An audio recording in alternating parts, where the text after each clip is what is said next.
La Fondation Massir prévoit la fabrication de 10 000 kits de diagnostic du Covid-19 avant la fin du mois de juin 2020. Ce nouveau kit de diagnostic, conçu en un temps record, a été reconnu pour sa singularité de par sa composition, ses caractéristiques et sa sensibilité, après qu'il ait été comparé au kit de routine utilisé dans les laboratoires de référence au niveau national.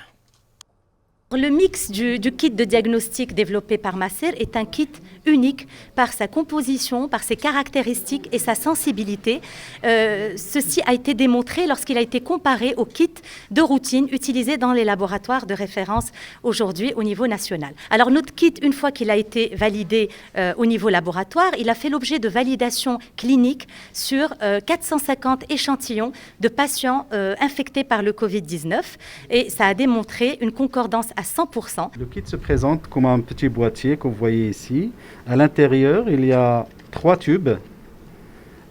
Un tube jaune où il y a le contrôle positif du kit.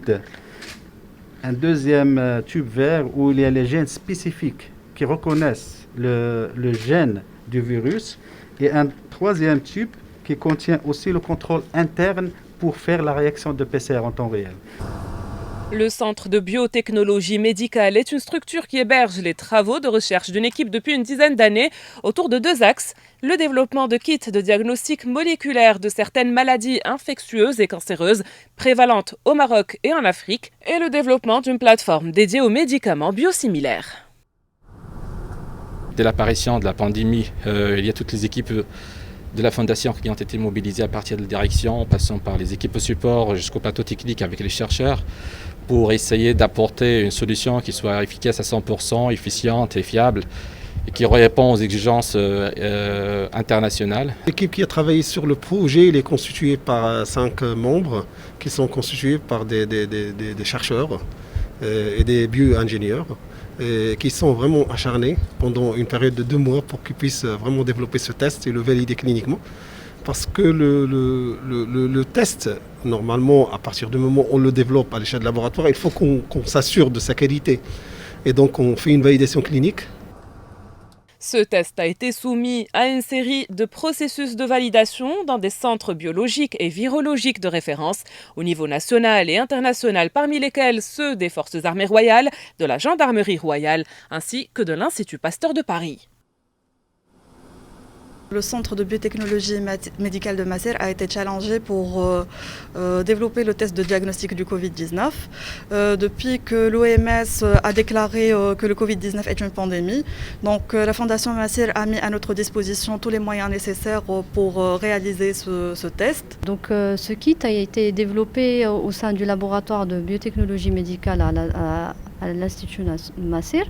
Et donc il a fait l'objet d'une grande étude qui s'est étalée sur à peu près 2 mois. C'est un temps qui est record par rapport au temps que les kits de diagnostic normalement ou le développement des kits de diagnostic prend en routine.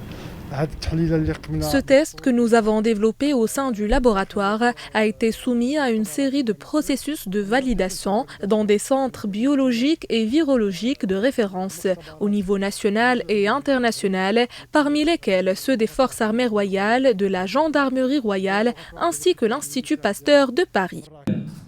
Créée en 2007, Massir est une fondation marocaine qui a pour objet de promouvoir et de développer au Maroc des pôles de recherche et développement répondant aux besoins du pays en technologies avancées, notamment dans le secteur de la biologie médicale. De par sa vocation et son ambition de soutenir activement l'innovation au profit du tissu économique et industriel national et de contribuer ainsi à la sécurité énergétique, alimentaire et sanitaire du Maroc, la Fondation Massir dispose de ressources humaines qualifiées et d'équipements à la pointe de la technologie qui lui ont permis, en l'espace de 12 ans, de déposer 180 brevets avec des extensions au niveau régional africain, produire 650 articles scientifiques dans des revues de renommée internationale et de mener plus d'une centaine de projets et réalisations auprès d'industriels nationaux et étrangers, montrant ainsi sa maturité et ses capacités en matière de recherche scientifique et recherche appliquée.